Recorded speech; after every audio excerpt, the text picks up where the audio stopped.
What's up, guys? How's it going? I'm Lieutenant Nathaniel Flint of the Landship Scorpios, and welcome to the online virtual event hosted by Jewelry City Steampunk Festival.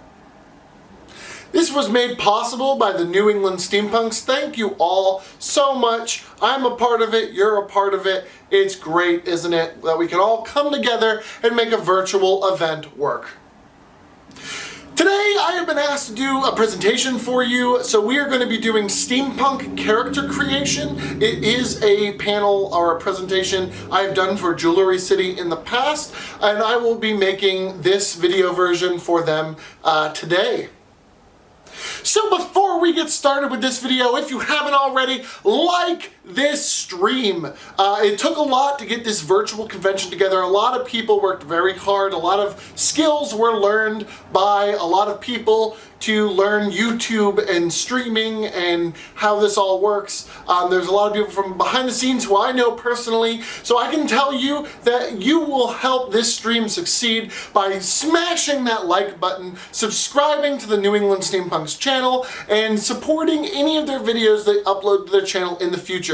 This will help immensely any stream or video or online convention they try to do for the future. This will also immensely help them out with any event that they try to continue to do for us New England Steampunks in the future. If you're from around the world, it also helps us know that you are listening, because it goes and it affects their analytics they can see behind the scenes. So represent your area, smash that like button, comment down below constructively. I will try to do some interaction with the people during this little bit, so do be ready to comment. Be nice in the comments, be nice in the chat, and let's get started. First of all, I just want to know that when I usually do this, I try to cater to both a writing crowd as well as a steam sona and kind of just costuming character persona for steampunk. I usually get a mixed bag of results because I'm not really catering to one crowd or the other, so there's going to be things that bore you or just plain you already know from one side or the other. This video presentation will be focused on a much more generic steam sona costume, how to get started, very basic, bare bones. However, I don't want to completely count out my writers out there, especially during November. It's NaNoWriMo if you haven't been writing. So I do want to cover some quick writing tips to writing a steampunk character.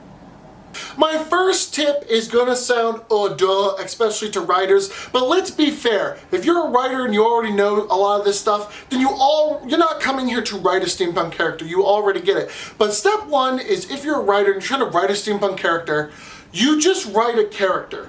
Steampunk characters aren't special in and of themselves. They follow all the same character tropes, character design things. They go through the same hero's journey, the whole 9 yards. So if you're trying to write a steampunk character, just look up the many resources to writing a character. There shouldn't be anything special about them besides some of the things that I will talk about in the archetypes of steampunk characters, but for the most part, you're just writing a character.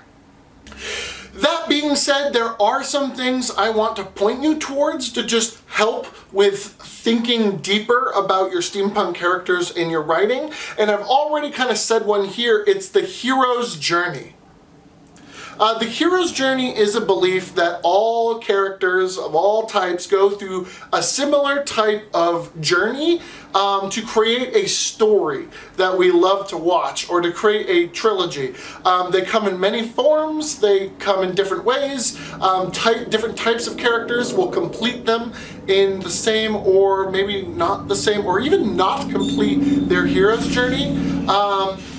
However, it's still an important thing to look into. For the most part, every story, every movie, every book, every thing that you know, they follow a hero's journey to tell a story. So that is a very important thing to look into if you are writing a character.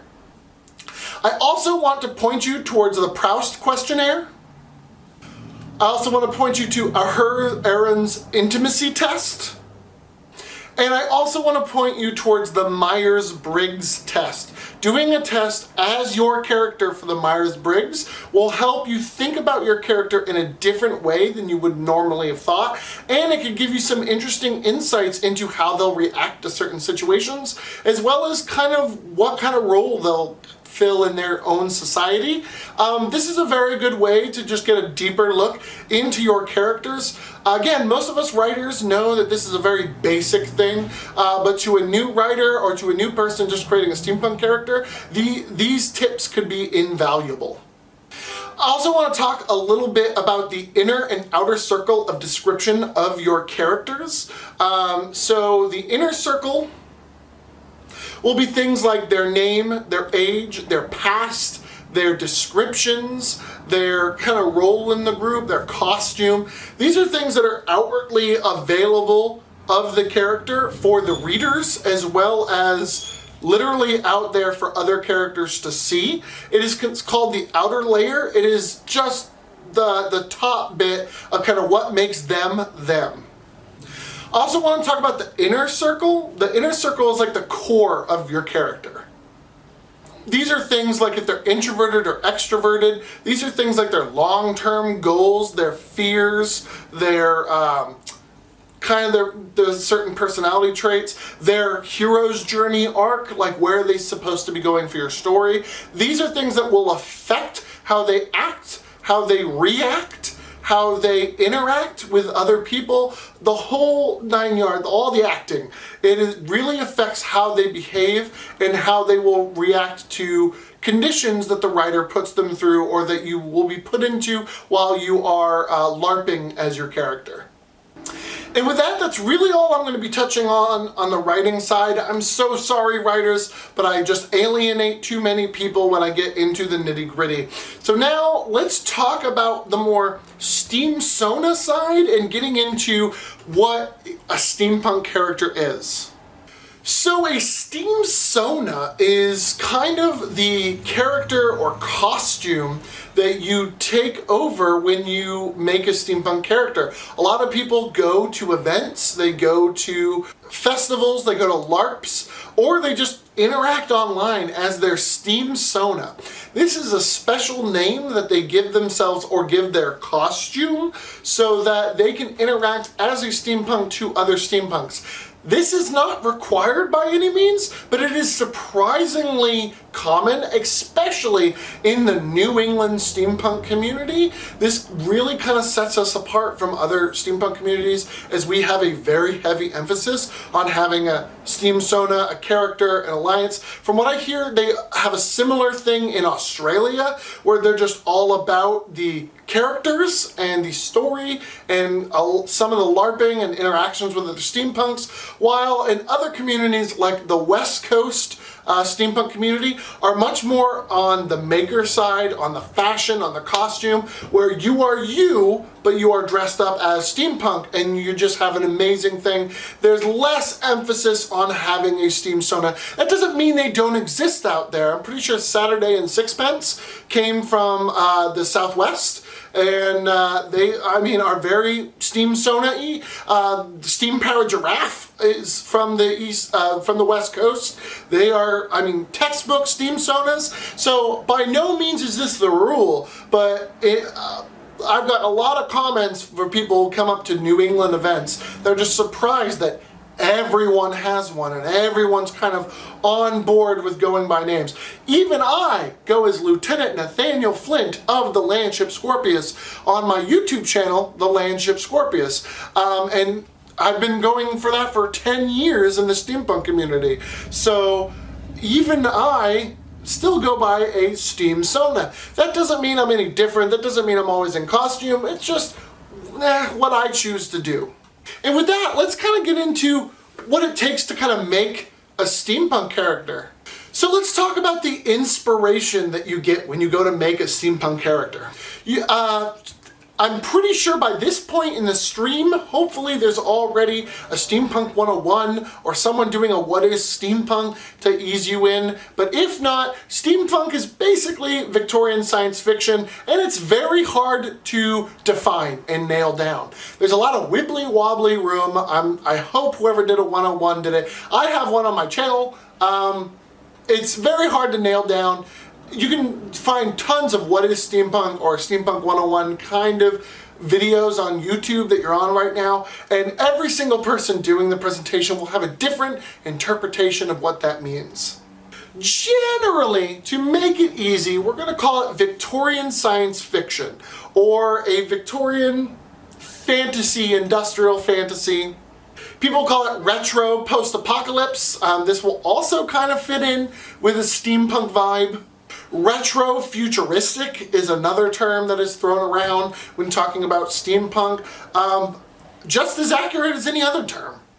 Generally, you're looking at your Jules Verne, you're looking at your H.G. Wells, you're looking at steampunks love Lovecraft. I guess you're kind of looking in that direction, but not really.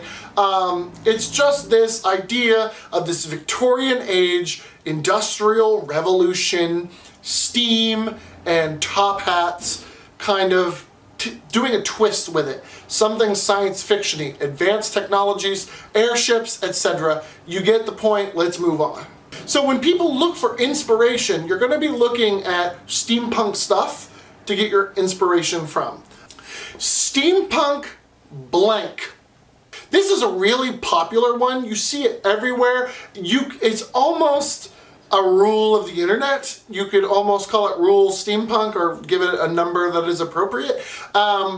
You can steampunk anything. You see this all the time if you just type in steampunk or if you're on any steampunk social media page.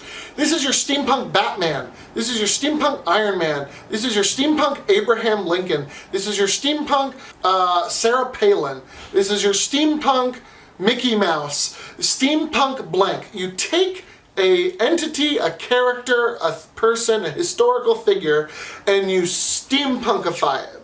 This is a very solid way to create your steam sona. Many people do this, like I think Steampunk Boba Fett is still around. There's a lot of steampunk blanks out there, and that is their steam sona, and they succeed very well. It's very easy and creative to take things they're iconic with, like their costumes, their roles in their fictional universe, and just steampunkify it for a Victorian setting, and it can give you a more structured way to design your costume around.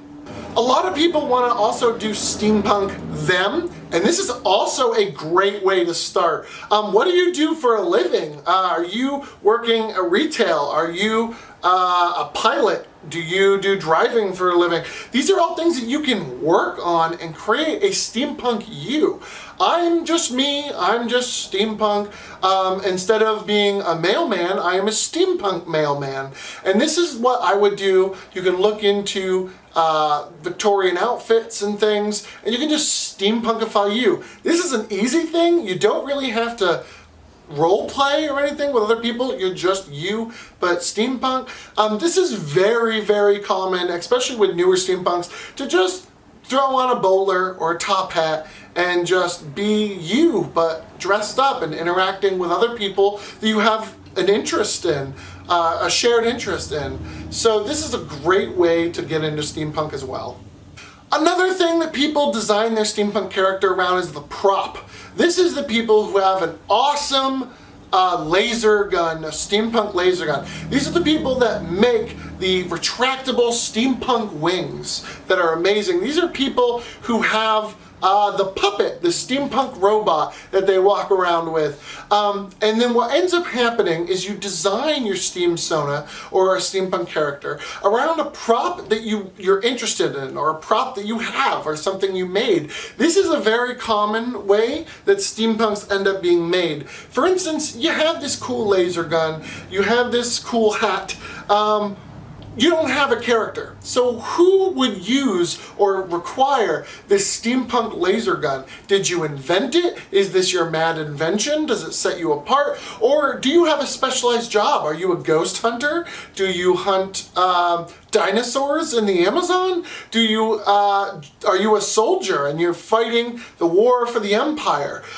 There's all these ways that you can attach it. Who needs the steampunk wings? Are you a delivery person? Are you on an airship pirate crew and you serve a special role with your airship pirates with your special flight wings? Are you a runaway and a refugee running away from some evildoer? And the wings help you get from location to location as you're looking for safety. These are all things that you can just think about when you have a prop and you're trying to design a character around it. Once you kind of have that story of who would need this prop, you can start thinking about what else would this person wear? What else would this person need? And you build off of it from there, creating your steampunk outfit. Another common one that people use is basing your steampunk persona just around the costume as a whole. This comes into common when someone has this amazingly beautiful dress, a great customized corset, they got their hair done up the perfect way, and that's just how they want to look. Absolutely beautiful, stunning, great steampunk dress, and now they have to figure out who would do that. Who's wearing this dress? What kind of events are you going to dressed in this way? This is the same thing with people wearing a lot of uniforms. You want to look really cool. You want to be in the nice British red military uniform with the epaulets and an amazing hat of an officer. These are easy ways to create your steampunk persona. You found a look you want to look like, you got the costume and you made yourself look like that, but now you got to figure out who's wearing this thing, who looks this way, what is their life like looking this way, and you kind of design the character around that. This is another very popular one. People see costumes or they see historical garb or historical uniform that is just interesting and cool, and that's the way they want to look. They saw a model, they saw someone else at another event, and they were like, your costume is amazing, I want to also look that way. And they work towards looking that way. And that is an amazing way to get into steampunk as well. There's no bad ways, I guess, but that is an amazing way to get into it. So then you just base your steam persona off your costume. And last but not least is one that I find a little rarer, but I have to admit it's the one I chose. It's basing your steampunk character off a narrative. What story do you want to tell? What kind of character do you want to be? Who do you want to be? And then you decide, what will they look like? What costume will they have? What props will they need to go around this character? In a way, this is having a character you want and deciding how they're going to look or be steampunk. This is a very common way. A lot of people want to be the airship pirate. They want to be a leader of a ragtag group of misfits, and they want to be free, so they want to be on an airship, and that's what they want. So then they got to decide who this character is, why their misfits are following them, why they have a ship, and of course how they're dressing, what they're looking, what props they're going to have. This is a very, very common thing. Some people want to be politicians. They want to be the first black president of the United States in 1864 after the unification of America again, and they have to decide how are they going to dress, what is that going to look like, what kind of props will they need, why were they particularly chosen as president instead of someone else, etc., etc., this alternate history thing. This is an amazing thing with steampunk. All the characters that are designed this way, you can tell are extremely thought out. You probably don't need the help of this video, but it is an amazing way to think of a character, and it's not a bad way. It's a little bit harder because you are basically building your costume from the ground up. You have a character in mind, and you're just kind of trying to steampunkify them or trying to bring them to life as a steam persona. But it is not a bad way to think about it. You, in a way, answer a lot of the questions that other types of steampunks starting are going to have to answer. You already got those answers. You just need to do a little research and get a costume together to look like the character you are portraying. And as always, I said at the beginning, you gotta read, you have to watch, you have to listen, and you have to experience. Read steampunk books. Like some of my favorite recently, Steampunk World and Dread Nation. What is your favorite steampunk book in the comments? Shout it out real quick. What are you guys reading? What do you guys love to read? Let's hear it down in the comments. You have to watch steampunk content. Steampunk YouTubers, steampunk TV shows, steampunk movies.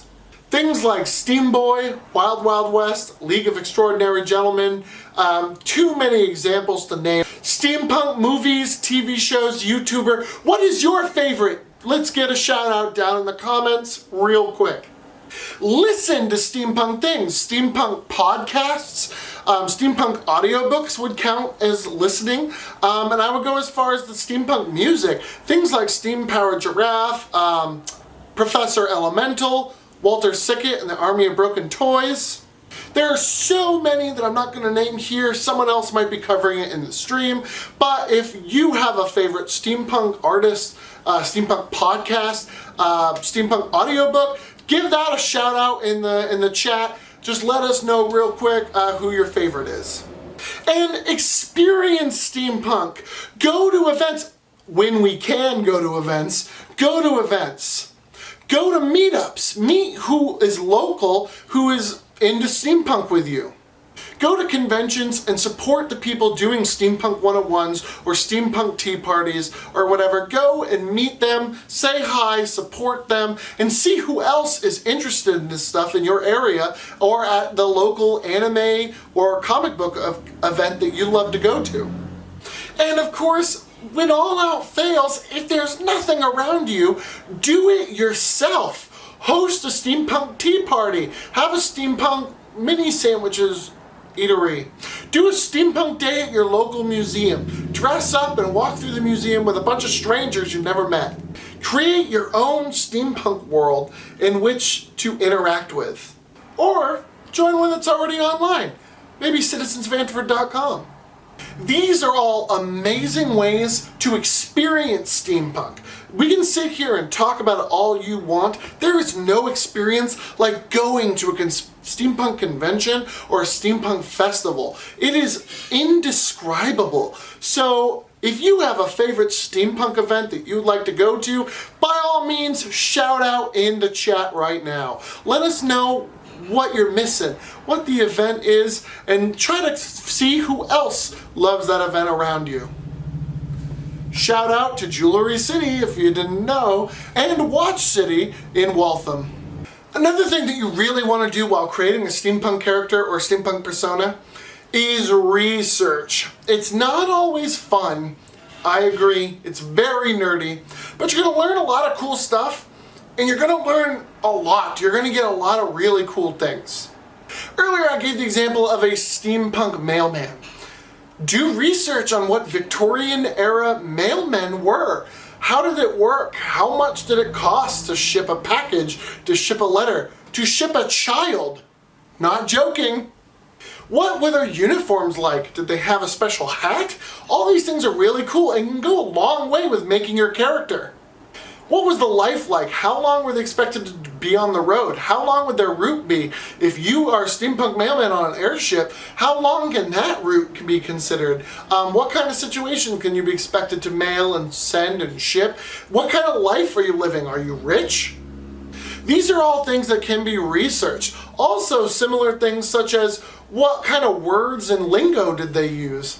If you're playing a high society person, you should do some research on etiquette and rules and ways that they would behave. That can tell you a lot in choosing which ones to follow and which etiquette to break just for the sake of the steampunk world or the steampunk persona. That could say a lot about your character and what your choices are, or about the steampunk world that you partake in. There's simple things that would just blow your mind. For instance, just knowing how to read. Is that like making you super smart in Victorian age? How much of the society truly didn't know how to read and was still considered successful? These are things that you should be researching. Researching place names. You know, the whole Istanbul, not Constantinople. things have their names change. Even Germany hasn't been around as long as people think. So what countries were there in your era in the early 1800s or the late 1800s? All these things are very easily researchable and can completely change your steampunk character, their backstory, where they're from, even the steampunk world you're creating. And it's so little effort. The more effort you put in, the more you're going to get out of it. And researching is fun. History has a lot of cool stuff that has disappeared from our modern world.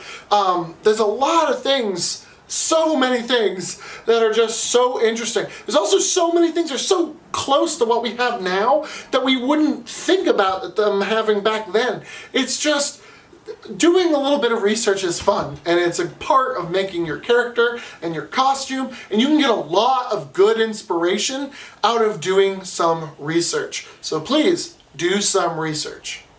Now, I want to talk about something that I'm usually very harsh at. However, when filming this for the third or fourth time that I'm filming this video, I realized that I'm a little too harsh when it comes to Steam Sonas with this, so we're going to talk about it a little bit. This is the Gary and Mary Sue. You know these characters. These characters are just so unmistakably beautiful. They're just so talented. They're the best sword fighters, but also a crack shot. But also they're the ones who can fly the ship alone. They're able to outwit and outperform anyone who might come after them. They have the flowing green hair and the amazing green or purple eyes, which of course has been unique to them since birth. They are the only ones who can combine the mystic stones and save the universe. You know these characters. Sometimes it's as simple as them being amazingly well educated while also having fake humbleness kind of shoehorned in. Like, for instance, they're just so knowledgeable because they were so poor growing up. They had to sleep in the library. So that's how they're just amazing at everything while not having any formal education. Sometimes it's something as simple as they're just so selfless that they will gladly give up their own life despite having more than enough time to make it to the airship with everybody else, including the guy who's limping, who they saved their life. And it's just a needless sacrifice. There are many different ways that a Mary Sue comes about, and in writing in a steampunk story, in a steampunk world where you're working with other people, these characters are not fun. They're boring and they're cringy. However, with talking with some of my steampunk friends lately, we were talking about Steam Sonas and Gary and Mary Sues, and we came into a very interesting argument.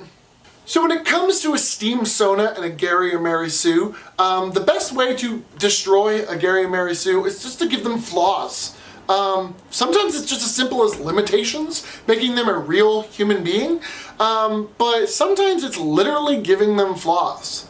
For instance, someone who grew up in high society and is very well educated can be a bit of a snob. Maybe no one likes them. Maybe they've got some prejudices that aren't very good.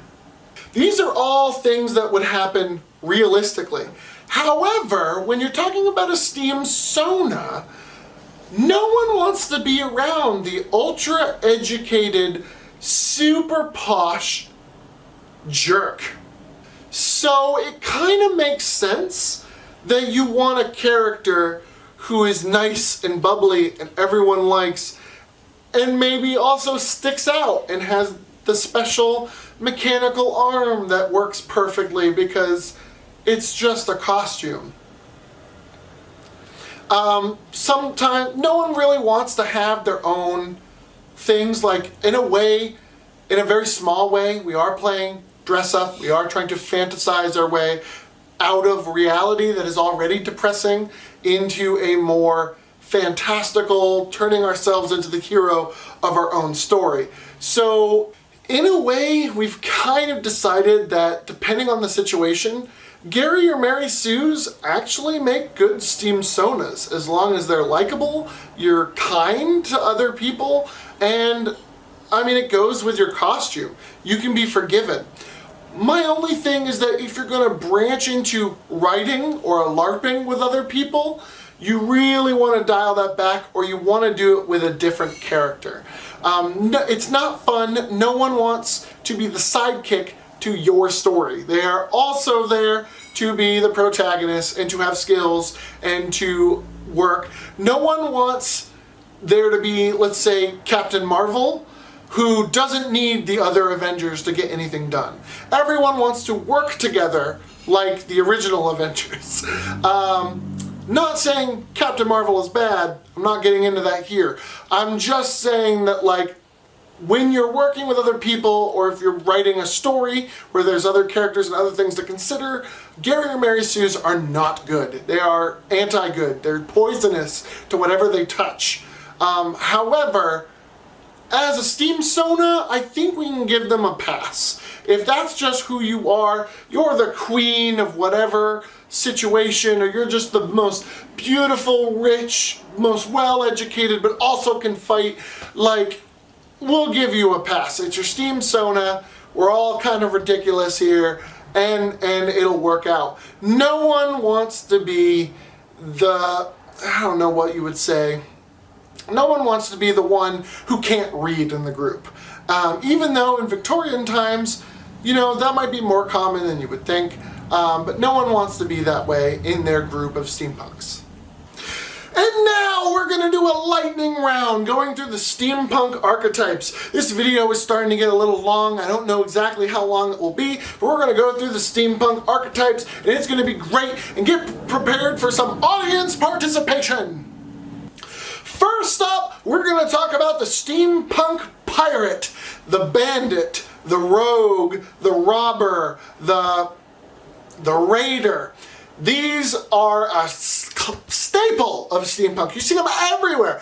Everyone is an airship captain blank, a pirate of this blank. Everyone is. And this is a very, very common steampunk trope. They have loose garb, they follow no rules, very anarchist, very punk, very awesome. They just have some nautical things, usually plenty of weapons. You can class up for a more successful pirate, or you can just have a ripped t-shirt and some jeans for a pirate crewman or a pirate just starting off. It is an easily accessible archetype to get into. And it's very common. It's very easy to have fun adventures as an airship pirate with no rules, no regulations. You can literally do whatever the story needs or whatever the LARP needs. It's fun, it's very common, and it's steampunk. If you're a steampunk pirate, let's get an R in the chat below. Come on, R! The steampunk aristocrat or politician.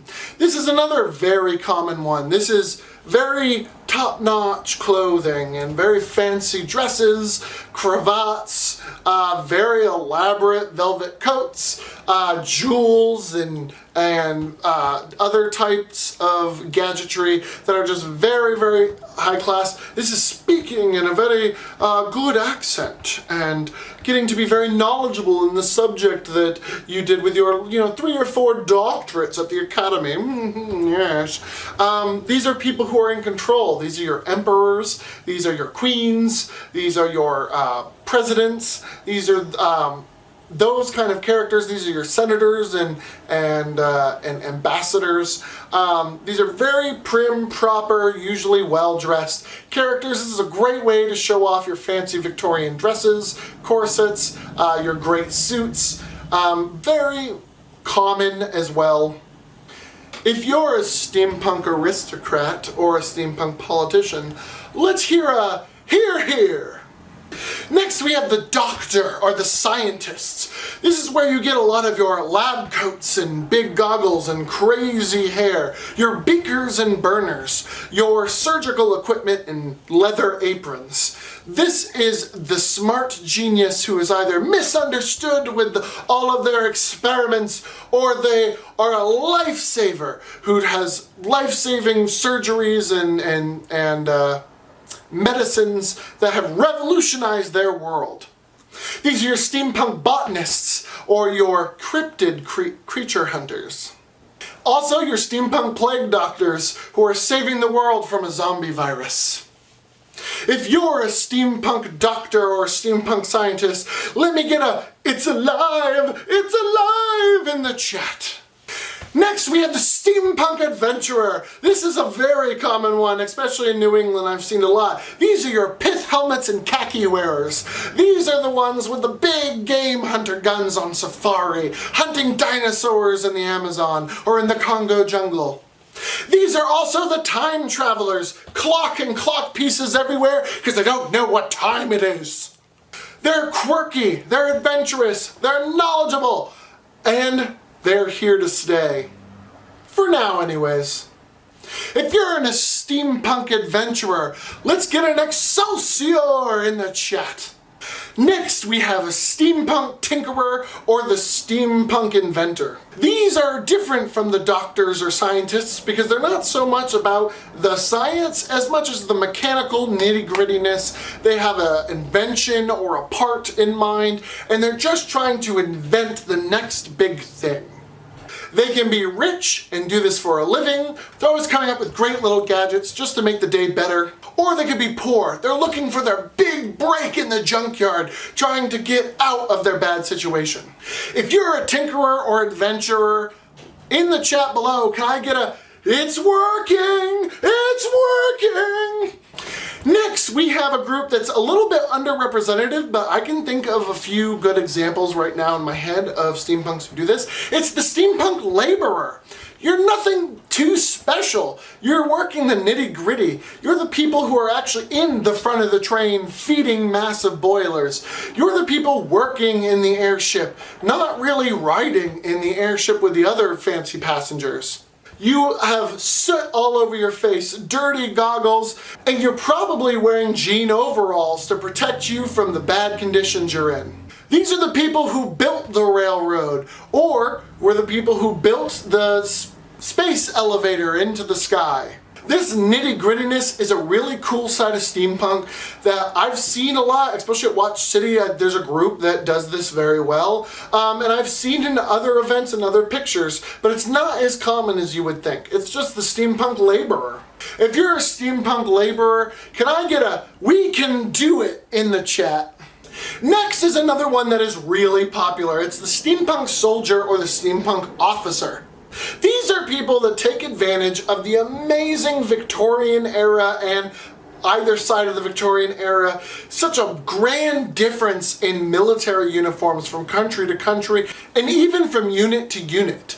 This is using a lot of colors, a lot of gears, a lot of things, sometimes a lot of grit if you're the soldier, but a lot of fancy hats if you're the officer. This is very common for people who loves props too. The Victorian era, a little bit afterward into World War I, and a little bit before it with the kind of colonial era, was a huge time for firearms and trying out different things. A lot of experimentation was going on around the world. So a lot of really cool guns and other types of weapons can come out of this kind of costume style. If you're a steampunk soldier or a steampunk officer, let's get a "Sir, yes sir" in the chat. Next, I want to talk about a fun one. This one will be a little bit controversial.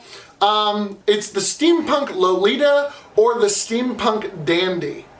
These people are categorized by very over-the-top, very rich-looking, frilly dresses, very exorbitant clothing, and I'll have examples coming up. These are their own fashion styles, but when you see them steampunked, it just works so well. The difference is I wouldn't categorize these people as aristocrats or politicians or anything because it's almost a little bit more casual than going full formal. And also their personality types that go with these kind of characters are more fun-loving, more bachelorette-y, maybe a little bit flowery. Think like Kaylee from Firefly. These are just fun characters that dress very fancily and very modestly. So I call them the steampunk Lolita and the steampunk dandy characters. If you're a steampunk Lolita or a steampunk dandy, down in the chat below, let's get a "Jolly good." This last one is one that I do see on and off. It's a little bit rarer, but it's hard to place these kind of characters and these kind of costumes in any other of the groups that I mentioned. This is the steampunk religious leader or the steampunk cultist. This is definitely where you're going to get a lot of your Cthulhu heads. These costumes, these kind of people, these kind of characters aren't necessarily steampunk. However, a lot of steampunks have them in their world, a lot of steampunks have them in their group. They oftentimes have very steampunky things, steampunky costumes, or props that go along with these. Love it or not, they are amazing costumes, and they're definitely out there in our steampunk communities. So I thought I would give them a space right here as steampunk religious leader or steampunk cultist. If you are a steampunk cultist, down in the chat below, let's get a one of us, one of us, one of us, one of... And with that, that's basically steampunk characters. With this knowledge, anyone can now start researching and creating a character all on their own. If you want more information on how to create a steampunk character, go to one of your steampunk events when they reopen and see a steampunk panel on steampunk character creation or costume creation, prop creation, any creation that steampunk community can offer to you. There's also plenty of resources online. Many people have done videos on steampunk costumes, steampunk thrifting, steampunk prop making. There's plenty of people who can help you out. Or go to your local steampunk group on Facebook or onto a steampunk forum that is still around and ask. Talk to other steampunks. Build together your characters and costumes. Get inspired and have fun with it. With that, that's all the time I'm gonna have. I'm gonna have to chop this up finally. I think I did it. I think this will be the last time I record this video. We'll chop this up and we'll send it over. I think that's all I'll have. Thank you guys so much for watching. Again, this has been a very big undertaking for the event coordinators. Do like the stream or like the video wherever this ends up and like it down below. That's going to help it find its audience as well as helping them with their future streams and their future uploads to make sure that it gets to the right people to be seen by YouTube's algorithm. Also, be nice to the other people who are here, the other people attending, the people in the chat down below, and the other presenters or panels you will see today. Make sure you drink some water. This is your water thing. You've been watching for quite a while. Go drink some water. You'll feel a lot better. And if you're wondering where to find more me, if this didn't completely turn you off, I have my own YouTube channel, Landship Scorpios, so go check it out right now. I have videos of steampunk events. If you're missing those, go check out my steampunk events playlist. I also have World Hatchery 101, as well as I do some steampunk video games and steampunk board games like Rivet Wars, and currently a lot of Iron Harvest. Thank you guys so much for watching, and we will see you again. Remember to keep watching for the presentations after this, if there are some, or for the goodbye closing ceremonies. I'm sure that this won't be the last thing on the stream. So thank you guys so much, and I'll see you in the chat.